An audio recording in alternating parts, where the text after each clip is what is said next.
दुष्काळावरच्या विधान परिषदेतल्या चर्चेला सरकारच्या वतीनं आज पुनर्वसन मंत्री पतंगराव कदम यांनी उत्तर दिलं, पण या उत्तरात ठोस असं काहीच नव्हतं. टँकर माफियांवर कठोर कारवाई करण्याचं आश्वासन त्यांनी दिलं. तसंच सरकारचे निर्णय लागू न करणाऱ्या अधिकाऱ्यांवर आपण कारवाई करणार असल्याचंही त्यांनी सांगितलं. दुष्काळ निवारण्यासाठी युद्धस्तरावर प्रयत्न सुरू असल्याचं त्यांनी सांगितलं, पण त्यांच्या उत्तराने किती जणांचं समाधान झालं हे मात्र समजू शकलेलं नाही. याविषयी बोलायला आपल्या सोबत आहेत विधान परिषदेतले विरोधी पक्षनेते विनोद तावडे. विनोद तावडे, आज सरकारच्या वतीने उत्तर देण्यात आलं दुष्काळी परिस्थितीवर. विरोधी पक्षनेते म्हणून तुमचं समाधान झालंय का? काय म्हणणं आहे तुमचं? निखिलजी, अतिशय कॅज्युअल अप्रोच सरकारचा वतीने आज मंत्री महोदयाने उत्तरात दाखवला. विरोधी पक्षाने आपल्या भाषणात, मी स्वतः असेल, रावते साहेब असतील, भाऊसाहेब फुंडकर बोलले किंवा सत्ताधारी पक्षातली सुद्धा त्या भागातली मंडळी बोलली, यांनी अनेक स्पेसिफिक घटना सांगितल्या, गोष्टी सांगितल्या. किंवा मुख्यमंत्री गेल्यानंतर दुसऱ्या दिवशीच त्या ठिकाणी रोजगार हमीची स्थिती जी आपण चॅनलवर दाखवली, ह्या सगळ्या गोष्टी आम्ही सांगितल्यानंतर त्या विषयात कुठलीच नाही यशवंतराव चव्हाणांचा वारसा मला आहे आणि अशा प्रकारची जनरल चर्चा, मी या विरोधी पक्षाने ही चर्चा उपस्थित करताना माझी अपेक्षा ही होती की किमान यानंतर सरकार सिरियस होईल आणि ह्या गोष्टी कशा होत आहेत. म्हणजे माझा मूळ आक्षेप जो होता की जसं आपण परवा म्हणाला की दुष्काळ आवडे सर्वांना, असे दुष्काळ माफिया निर्माण झाले आहेत की जे वाट पाहत आहेत आणि या सगळ्या GR जे सर्क्युलर निघतायत ती निघाली कागदावरची, त्याचे पैसे आले की मग स्थानिक ब्युरोक्रेसी, स्थानिक नेते, कॉन्ट्रॅक्टर मिळून हा सगळा पैसा कसा लाटायचा, पण सामान्य माणसाला कसा पोचणार याची कुठलीच योजना ही पतंगराव कदम सांगू शकले नाहीत. आणि पतंगरावांचं भाषण सुरू असताना जे मुख्यमंत्री पृथ्वीराज चव्हाण साहेब आले, मला असं वाटलं की मुख्यमंत्री या विषयात काहीतरी बोलतील, पण दुर्दैवाने तेही यात काही बोलले नाहीत. आणि खरंच महाराष्ट्र ज्या अशा स्थितीत आता जी आपण स्थिती दाखवली, ही जी स्थिती आहे हे वास्तव आहे. हे वास्तवाला तोंड कसं द्यायचं केवळ कागदोपत्री GR ने देता येणार नाही आणि यातला कुठलाच सिरियसनेस सरकारचा नव्हता, ह्या दुर्दैवाने जाणवलं. विनोदजी, तुम्ही तुमच्या भाषणामध्ये विधान परिषदेतला असा आरोप केलात की या दुष्काळाच्या जीवावर सुद्धा माफिया पोचले जाण्याची शक्यता आहे. काय म्हणणं आहे तुमचं? दुष्काळाचा सुद्धा सत्ताधारी गैरफायदा घेत आहेत का? निखिल, जसं मगाशी देऊळगावकरांनी सुनामीच्या विषयात चर्चा करून सांगितलं की आपत्ती व्यवस्थापनाच्या विषयामध्ये आपल्या इथे नुसती खरेदी आहे, सॉफ्टवेअरचं काहीच नाही आहे. अगदी दुष्काळाच्या बाबतीत तेच आहे. म्हणजे दुष्काळ एकदा घोषित झाला की मग खर्च करायचे अधिकार मिळाले, पैसे या ठिकाणी पाठवता आले, तर ते पैसे योग्य कसे वापरता येतील. आता परवा आपल्या शोमध्ये दिवाकर रावते साहेबांनी दाखवलं की कसा चारा डेपो आणि जनावरांची छावणी ही तिथे ओस पडलेली आहे आणि मग त्या ठिकाणी कदम साहेब म्हणले की अजून छावण्या आम्ही सुरू करायचे आदेश दिलेच नाहीत.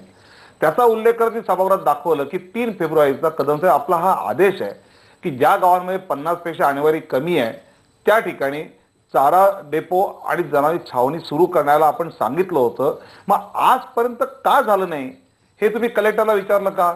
हे सरकारी यंत्रणेला विचारलं का? तर नाही विचारलं. आणि त्यामुळे या सगळ्या पद्धतीने हा जो पैसा त्या ठिकाणी जाईल तो पैसा त्या भागात जाईल, पण त्या भागातल्या काही ब्युरोक्रॅट्स याच्यात असतात, काही स्थानिक राजकीय नेतेही असतात दुर्दैवाने, आणि टँकर लॉबी आहे, रोजगार हमीचे ठरलेले ठेकेदार आहेत, हे सगळे मिळून हा काही 1000 कोटीचा पैसा हडप करतात, पण दुर्दैवाने त्या माणसाला मिळत नाही. हे मी अनुभवाच्या आधारे सांगतो, माहितीच्या आधारे सांगतोय आणि हे मी सभागृहात उघड मांडलं की या दुष्काळ माफियाला वेसन घालायला सरकारकडे योजना काय आहे. आता GPRS सिस्टीम असेल, त्यातनं टँकर त्या गावात गेला की नाही हे तुम्हाला बसून जिल्ह्यात मॉनिटर करता येईल. अशी कुठली यंत्रणा किंवा यातले आम्ही 5 कोटी अशा सॉफ्टवेअर खर्च करू की आम्हाला मुंबईत बसून कळू शकतं मुख्यमंत्र्यांना की आम्ही जे म्हटले ते टँकर पोचले का नाही पोचले, आम्ही जी रोजगार हमी जी म्हटली आहे ती कामं झाली का नाही झाली, हे इथे बसून सुद्धा पाहता येऊ शकतं. कलेक्टर पाहू शकतात, डिव्हिजनल कमिशनर बघू शकतो. पण अशी कुठलीही कल्पना, अशी कुठल्याही प्रकारची योजना सरकार करताना दिसत नाही आणि बहुधा मला असं वाटतं की सरकार अतिशय असंवेदनशीलपणे या सगळीकडे पाहत आहे. विनोदजी, शेवटचा प्रश्न आहे.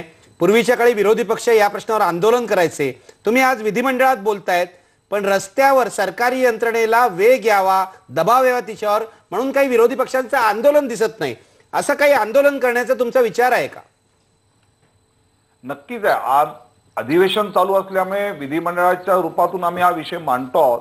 पण आजच आमचे सांगली, सातारा, कोल्हापूर या भागातले सगळे कार्यकर्ते, आमदार आम्ही एकत्र बसलो होतो आणि या भागामध्ये विरोधी पक्षाचे नेते एकनाथराव खडसे असतील, विधानसभेचे सुधीर मुनगंटीवार आमचे अध्यक्ष असतील आणि मी तर स्वतः 6 दिवसाचा या सगळ्या तालुक्यांचा दौरा त्या गावात जाऊन प्रत्यक्ष ज्या घोषणा सरकारने केल्या, जे सांगितलंय ते खाली कसं सामान्य माणसापर्यंत पोहोचतंय हे आम्ही प्रत्यक्ष पाहणार आहोत.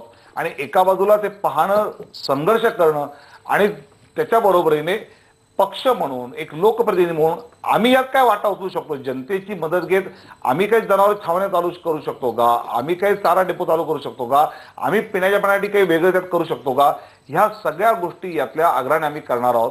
पण एक मला गोष्ट आवर्जून त्यातली वाटते की काही हजार कोटी रुपये खर्च करून सुद्धा आम्ही जर सिंचन वाढवू शकत नसू तर कुठेतरी राजकीय व्यवस्था म्हणून हा विचार करावा लागेल की मला नेहमीच निखिलजी हे वाटतं की आम्ही सगळे राजकीय कार्यकर्ते जनतेची गरज आणि जनतेची मागणी याच्यामध्ये अंतर करायला शिकत नाही.